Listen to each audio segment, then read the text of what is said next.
Houve reunião do Conselho Deliberativo. 35% a menos de receita caso caia para uma Série B, venda do Fazendão e venda dos principais atletas do clube.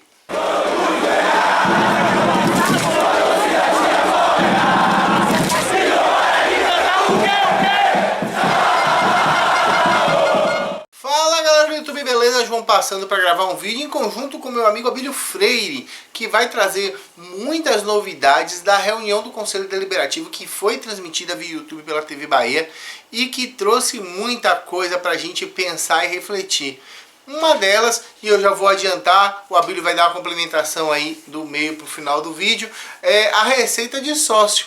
O Bahia teve uma queda no seu número de sócios significativa e teve uma queda, e terá uma queda de receita de mais ou menos 4 milhões de reais para o ano de 2021.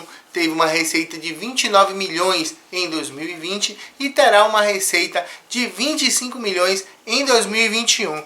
Ainda assim, os planos orçamentários para o Bahia giram em torno de 171 milhões caso o Bahia mantenha-se na Série A. Isso é um pouco maior dos 143 milhões que foram orçados para o ano de 2020. Outra coisa também que me deixou muito preocupado e que me deixou alerta é que caso caia, esse orçamento declina para 108 milhões, ou seja, com a corda no pescoço. Outra coisa que Guilherme e que foi dita na reunião do conselho é que o Bahia ele terá que fazer 25 milhões em venda de jogadores. E aí a gente pode começar a prospectar, já que o Eric Ramírez já está sendo vendido para o Bragantino por cerca de 12 milhões. E aí ficariam faltando cerca de 13 milhões para poder esse valor estar fechando e fechando essa conta. Outra solução seria a venda de jogadores caros do clube, como Gilberto e Ramírez, Gilberto e Grégory, e esse valor aí daria uma equilibrada na balança. Bem, o que dá para se pensar é que não dá para cair com um orçamento de minuta, porque se cair vai ficar muito difícil de voltar. A política de contratação ela vai ser menor, com jogadores menos badalados, sem estrelas e sem caras que vão agregar muito ao elenco. Há também uma proposta na mesa para a venda do Fazendão, proposta que deve ser discutida nas próximas reuniões e o valor também deve ser trazido à pauta para os conselheiros estarem avaliando. Agora eu deixo com vocês a opinião do meu amigo Abílio Freire, que é conselheiro do clube pelo Mais Um Bahia, e ele vai estar falando aí para todos vocês sobre a opinião dele sobre a reunião do conselho. É com você, Abílio. Fala galera do canal do João Bahia, cumprindo o meu compromisso de estar sempre presente, próximo a vocês, torcida do Bahia, trazendo informações, todas que podem ser divulgadas. Venho aqui dizer para vocês que na noite de ontem, na noite do dia 15 de fevereiro, nós tivemos uma reunião do Conselho Deliberativo, juntamente com a diretoria executiva, através do seu presidente, Guilherme Bellintani, e do vice-presidente Vitor Ferraz, acompanhados de alguns funcionários e colaboradores do clube, ou seja, todo o staff que cuida da questão financeira do clube esteve presente no objetivo de fazer a exposição do orçamento para o ano 2021. Digo a vocês que em linhas breves, obviamente, que o orçamento ele contempla os dois cenários, um cenário de permanência na Série A e um cenário caso aconteça o rebaixamento para a Série B, e em ambos os casos há o detalhamento por parte da diretoria do quanto de dinheiro eles acham que vão receber, do quanto acreditam que vão gastar, e acho que alguns tópicos nós precisamos aqui pontuar, tá, pessoal? Dentre eles o seguinte: na previsão orçamentária, tanto para permanência quanto para rebaixamento, se fala a respeito de, se leva em consideração a hipótese de que o Bahia vai faturar 25 milhões com venda de jogadores. Particularmente eu acho que esse não é um valor que possa ser mensurado neste momento. A explicação, várias perguntas foram feitas por vários conselheiros e também algumas por mim, O conselho debateu exaustivamente sobre essas questões e o presidente fez questão de garantir pessoalmente que ele consegue fazer a venda de 25 milhões de jogadores, né? Não chegando ao ponto, inclusive, de dizer, se for necessário, vai cortar na própria carne, vendendo jogadores extremamente interessantes para o Sport Clube Bahia, necessários para o Sport Clube Bahia, ou seja, jogadores que a gente tenha como jogadores de ponta. Isso, de certa forma, é preocupante, no momento em que você pode ter uma desvalorização do seu ativo. O jogador, ele é um ativo, ele pode ser desvalorizado em função dessa necessidade que outros clubes saberão que o Bahia teria ou terá, né, espero que não, de fazer a venda para poder recompor seu caixa, mas o de se lamentar é que não há uma expectativa, principalmente de venda de jovens, de novos jogadores oriundos da base.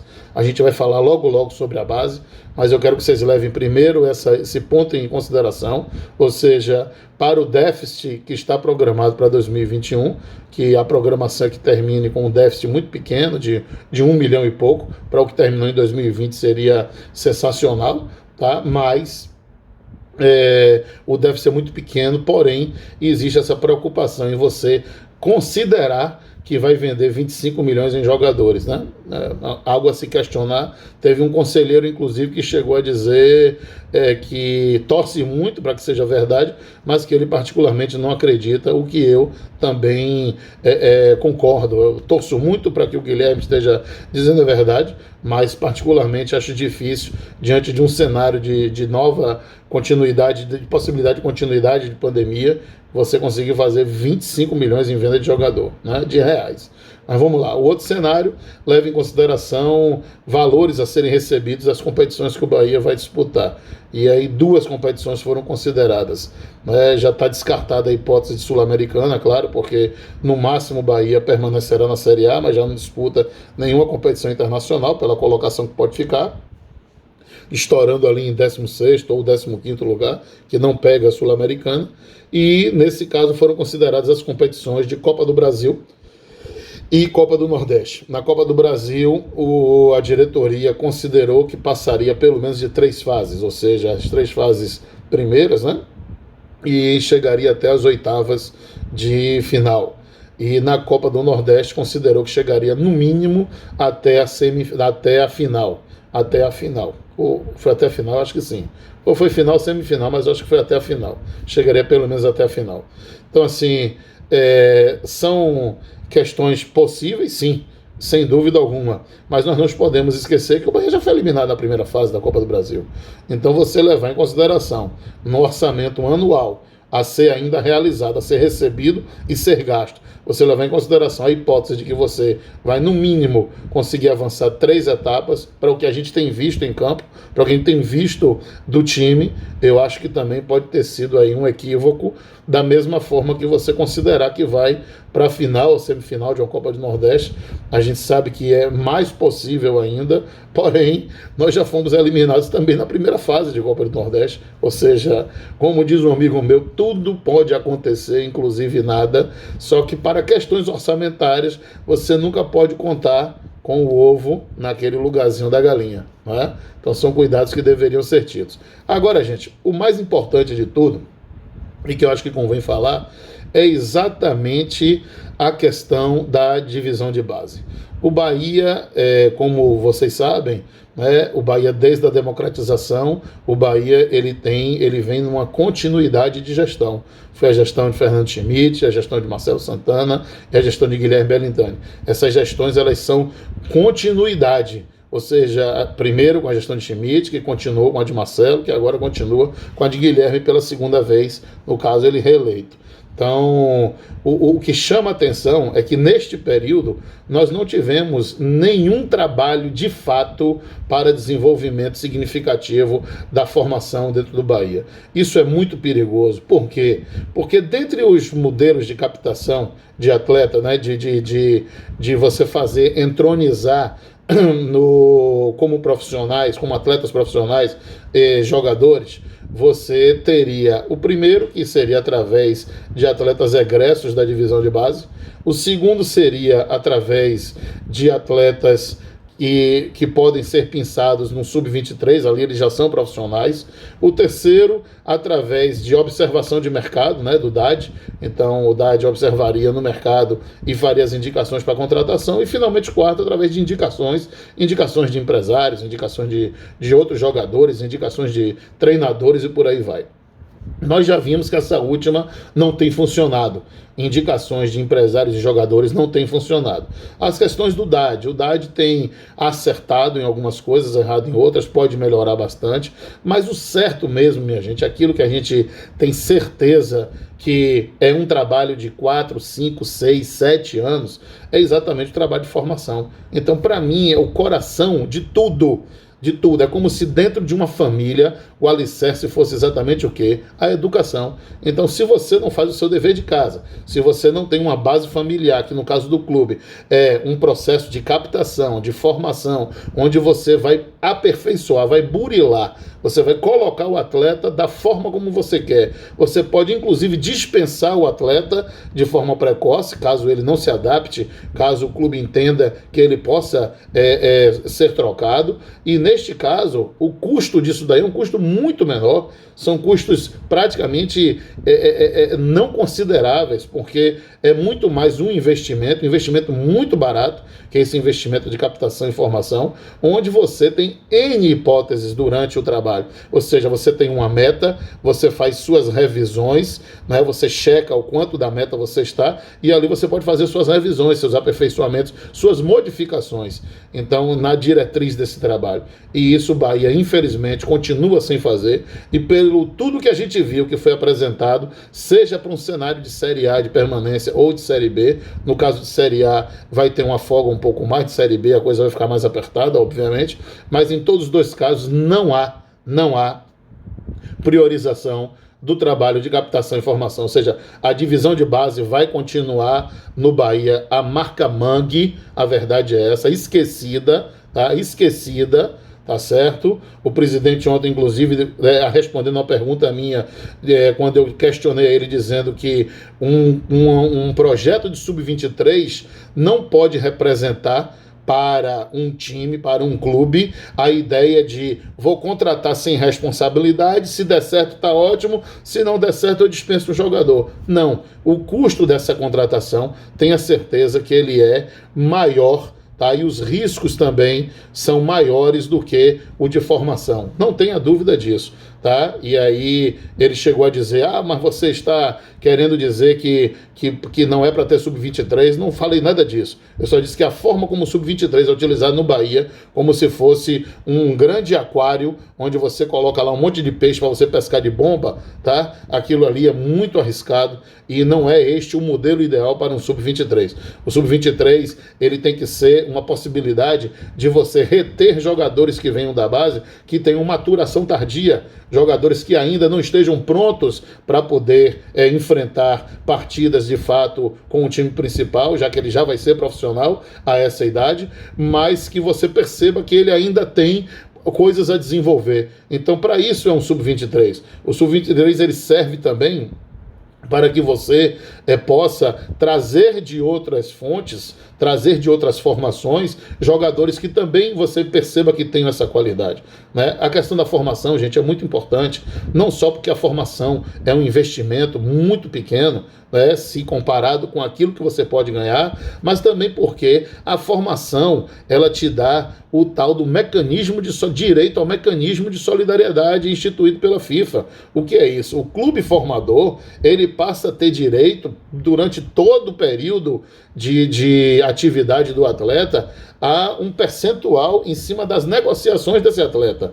Em cima das negociações desse atleta. Quer dizer, se o atleta ele é formado, e isso chega até 5%, se ele cumpre todos os prazos num mesmo clube, aquele mesmo clube ele vai ter sempre um valor a ser recebido, independentemente se o atleta já não é mais atleta da casa há 5 anos, há 10 anos, há 15 anos, não interessa. Sempre que houver negociação, ele, clube formador, tem direito. Para que é isso? clube formador recebe um percentual instituído, né, pela FIFA, porque como uma forma, minha gente, de fazer de fato esse investimento no mercado, né? Então, outra coisa, os jogadores que vêm, que são da base, são jogadores que você amolda a forma já de jogar do time, são jogadores que pegam mais, eles pegam mais, não vou dizer amor, mas eles se apegam mais à questão da camisa, eles conhecem mais o torcedor. Então, eu acho muito importante não abrir mão da captação e da formação, e muito pelo contrário, eu sou a favor de aumentar os investimentos independentemente de que cenário seja, tá? Independentemente de que cenário seja. Eu me recordo que quando subimos já na gestão de Marcelo, no segundo ano da gestão dele, o que foi dito é que o Bahia estava passando por um processo de readaptação, onde o subir significaria uma perenização na primeira divisão. Não é isso que estamos vendo, pelo menos este ano, nós estamos sofrendo. No ano seguinte à subida, nós já sofremos uma possibilidade de queda, que nós nos livramos já na reta final com a chegada do Carpegiani, e o que nós estamos vivendo hoje, pelo menos no campeonato em 2020, é exatamente uma amostra de que essa perenização não aconteceu, e para que isso realmente aconteça, nós precisamos ter um fundamento, uma fundamentação nessa construção, e a fundamentação é a divisão de base. Então não podemos abrir mão disso, tá? Eu acho que o investimento na divisão de base ele é essencial, indispensável, por tudo aquilo que a divisão de base pode trazer, pela venda precoce de atletas, para a oxigenação de cofres do clube, pelo aproveitamento de atletas no time principal, onde você vai ter o retorno técnico, que é aquilo que ele entrega em campo, e também o retorno financeiro, porque ele vai se valorizar ainda mais para uma venda que vai representar muito mais valores do que se a venda for prematura. Então, ou seja, são N possibilidades que dá para fazer com divisão de base, e a gente vem reiteradamente percebendo que isso não vem acontecendo no Bahia. O que me causa preocupação, minha gente, é apenas o discurso da atual gestão de dizer que entende seus erros, que já percebeu, que vai modificar, que vai fazer diferente, mas aí a gente esbarra nessas questões e percebe que, ou de fato, não entende como fazer a gestão completa e complexa que é do futebol, ou então vai incorrer nos mesmos erros mais uma vez, com condutas imediatistas, buscando situações que para dentro do futebol elas não vão trazer, principalmente para o torcedor e para o Bahia, o retorno que nós precisamos. Então, basicamente, este foi o resumo. Nós esperamos que a diretoria esteja certa, né? Que nós estejamos errados, que eles consigam cumprir a contento, muito pelo contrário, que se surpresas acontecerem, sejam surpresas positivas, que o Bahia fique na primeira divisão e que consiga, nesse próximo triênio, a ter um trabalho, a diretoria muito mais eficiente, um trabalho com retorno muito melhor. Afinal de contas, nós não podemos esquecer que gestão de clube não é só papel, não são só números. Gestão de clube também são títulos, gestão de clube também é garra, gestão de clube também é motivação, gestão de clube também é querer, e isso, infelizmente, a gente não tem tido. Tá? Um abraço grande para vocês. Então estaremos sempre batendo esse papo por aqui. Fiquem com Deus. Nunca se esqueçam de que juntos somos mais fortes. Agradecer demais ao Abílio Freire pela participação no vídeo. As suas opiniões são sempre muito coerentes, muito sensatas. E é um conselheiro amigo que está sempre no Bahia, olhando pelas coisas do Bahia, pensando nas coisas do Bahia da melhor maneira possível. Eu acredito que o Bahia pode retomar os bons trilhos, pode voltar a fazer boas coisas. O futebol do Bahia pode sim se modernizar a ponto de podermos galgar um lugar mais alto. Embora em tempos pandêmicos, embora em novos tempos de lockdown. Então, se você tiver que sair, saia só. Se for indispensável, fique em casa. Os leitos estão todos ocupados, as coisas estão complicadas para todo mundo. E a gente precisa se preservar. Preserve a vida, para você continuar torcendo para o Bahia, para você continuar alentando o tricolor, para você continuar acreditando que no futuro pode ser melhor.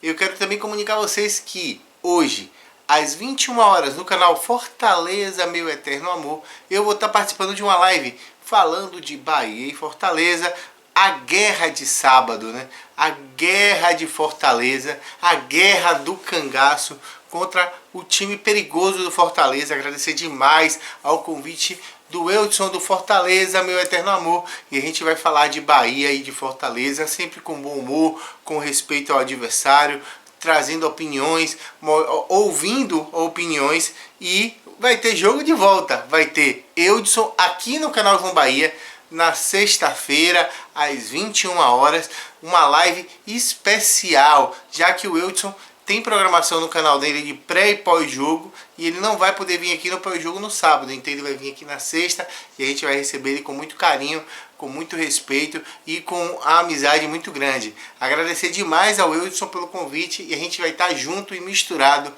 hoje, às 21 horas, no YouTube do Fortaleza, meu Eterno Amor. Então assim, se você gostou desse vídeo, já sabe, metralha o like, vídeo informativo com número, com receita, com despesa, com um monte de coisa, e rezando que o Bahia passe por esse aperto, vença o Fortaleza, que Vasco e Goiás tropecem, que nós consigamos nos manter na Série A. É o que a gente precisa para começar 2021 tranquilo, para a gente iniciar 2021 no domingo, no jogo do Campeonato Baiano, mais tranquilo e mais sereno. Compartilhe esse vídeo, comente, mande para os seus amigos, me siga nas redes sociais, aqui embaixo, me siga lá no Instagram, Twitter, e a gente vai estar trocando ideia sempre. Vambora, Bahia!